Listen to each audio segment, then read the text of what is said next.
Hello viewers, இன்னைக்கு நம்ம RV கிச்சனில் தூதுவளை ரசம் எப்படி செய்யறதுன்னு பார்க்கலாம். இந்த தூதுவளை வந்து ஒரு மெடிசினல் பிளான்ட் வந்து எப்படி இருக்குதுன்னு நான் உங்களுக்கு காட்டுறேன். இது ஆக்சுவலாக முள்ளாக இருக்கும்.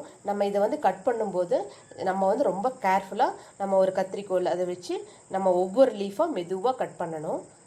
ரசம் வந்து good remedy for cold and cough. இதை எப்படி செய்யலான்னு பார்க்கலாம். ஃபஸ்ட்டு நம்ம வந்து அந்த செடி இருக்கிற இடத்துக்கு போகலாம். செடியில் இருக்கிற லீஃபெல்லாம் வந்து கட் பண்ணி இப்போ எடுத்துகிட்டு வரலாம். ரசம் வைக்கிறதுக்கு நம்ம தூதுவளை எடுக்க போகிறோம். இப்போ பாருங்கள், இதுதான் தூதுவளை செடி. நிறைய பேர்த்துக்கு தெரியும். இதுதான் வந்து லீஃபு. இதில் வந்து முள்ளெல்லாம் இருக்கும். நம்ம வந்து முள் இல்லாமல் இதை நம்ம கட் பண்ணிக்கணும். இங்கே பாருங்கள், இப்படி வச்சுட்டு ஒவ்வொன்றையும் இந்த மாதிரி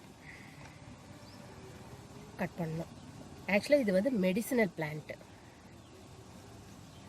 இங்கே பாருங்கள், இந்த மாதிரி ஒவ்வொன்றும் ஒரு லீஃபு கொஞ்சம் முள் இருக்கிறதுனால நம்ம வந்து கத்திரிக்கோல் யூஸ் பண்ணி நம்ம வந்து கொஞ்சம் ஒவ்வொரு லீஃபாக எடுத்துக்கலாம்.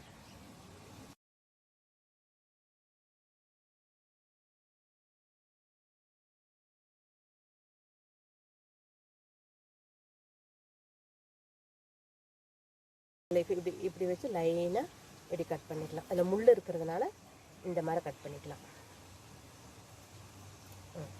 வந்து லீஃப் எல்லாம் அப்படியே பொரிச்சிட்டோம். இதில் கட் பண்ணி நான் எடுத்துட்டேன். இப்போ வந்து இதை வந்து எப்படி ரசம் வைக்கிறதுன்னு பார்க்கலாம். நம்ம இப்போ வந்து ரசம் வைக்கிறதுக்கு ஒரு பாட்டில் தண்ணி சூடு பண்ணி வச்சுக்கிறேன். அதில் வந்து கொஞ்சம் வந்து ஒரு தக்காளியும் சின்ன லெமன் சைஸ் புளியும் எடுத்து வச்சுருக்கிறேன். இப்போ இதை வந்து அந்த ஹீட் பண்ண அந்த தண்ணியில் இதில் போட்டுடலாம். இதுக்கு லைட்டாக ஹீட் ஆகட்டும். ரசத்துக்கு புளியும் தக்காளியும் போட்டிருக்கேன். இது கொஞ்சம் ஹீட் ஆகட்டும்.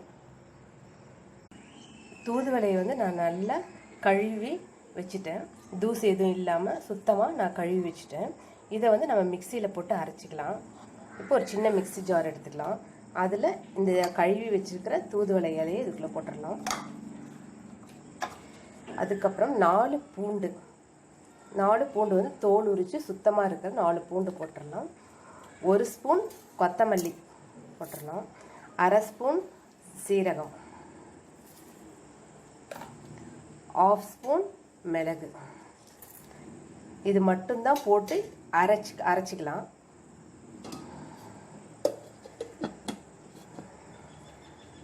அரைச்சிக்கலாம். இப்போ பாருங்கள், எவ்வளோ நைஸாக அரைச்சிருக்குது. கொஞ்சம் தண்ணி ஊற்றி அரைச்சிக்கலாம். எவ்வளோ நைஸாக அரைச்சிருக்குது. இப்போ நல்லா அரைச்சாச்சு. இப்போ வந்து தாளிக்க ஆரம்பிக்கலாம். இப்போ எடுத்து வச்சுக்கலாம். இது ஹீட் ஆகட்டும். அதுக்கப்புறம் நம்ம வந்து வெங்காயம் போட்டு தாளிக்கலாம். இப்போ ரசம் தாளிக்கிறதுக்கு நான் ஒரு மண் சட்டி எடுத்திருக்கேன். சட்டியில் செஞ்சால் ரொம்ப டேஸ்ட்டாக இருக்கும். இப்போ வந்து இது காஞ்சிடுச்சு. அப்போ ஆயில் ஊற்றிக்கலாம். 2 ஸ்பூன் ஊற்றிருக்கேன். ஆயில் ஹீட் ஆகட்டும். ஆயில் வந்து ஹீட் ஆகிடுச்சு. இப்போ நம்ம இதில் கடுகு போட்டுக்கலாம். அப்புறம் 5 சின்ன வெங்காயத்தை பொடியாக கட் பண்ணி வச்சுருக்கிறேன். அதை போட்டுக்கலாம்.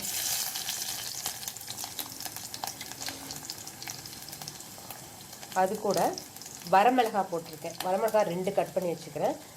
அது போட்டிருக்கேன். நம்ம காரத்துக்கு வந்து இந்த வரமிளகாய் மட்டும்தான் நம்ம காரத்துக்கு யூஸ் பண்ணுறோம். வேறு எதுவுமே நம்ம இதில் போடலை. நல்லா வதங்கட்டும். அதுக்கப்புறம் கருவேப்பிலை கொஞ்சம் போட்டுக்கலாம்.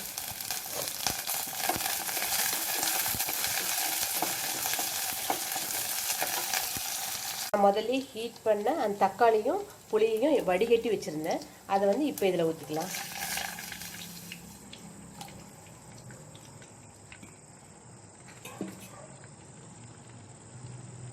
நம்ம மிக்சியில் அரைச்சி வச்சுக்கிற அந்த தூதுவளை அதெல்லாம் போட்டு அரைச்சி வச்சுக்கிற இப்போ இதில் மிக்ஸ் பண்ணிக்கலாம்.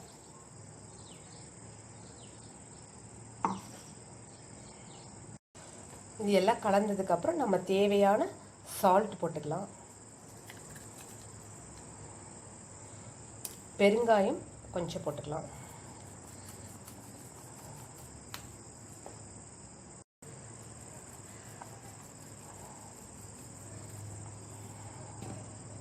இப்போ இது நல்லா கொதிக்க விடலாம். கொஞ்ச நேரம் ஒரு 10 மினிட்ஸ் வரைக்கும் வெயிட் பண்ணலாம்.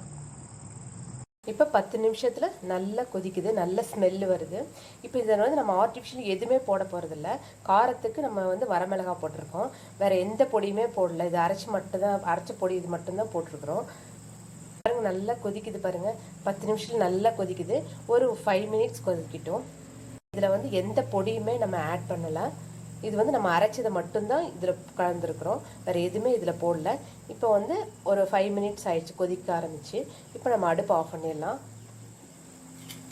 கொத்தமல்லி மேலே தூவி விட்டுடலாம். அவ்வளோதான். இவ்வளோ சிம்பிளான ஒரு தூதுவளை ரசம் வந்து ரெடி ஆயிடுச்சு பாருங்கள். எவ்வளோ சூப்பராக இருக்குது. இது வந்து கோல்டு அண்டு காஃபுக்கு ரெமடி. வந்து எவ்வளோ சீக்கிரம் செஞ்சு முடிச்சிட்டோம். உங்களுக்கு இந்த வீடியோ பிடிச்சிருந்துச்சுன்னா ஷேர் பண்ணுங்கள், சப்ஸ்கிரைப் பண்ணுங்கள். Thank you viewers.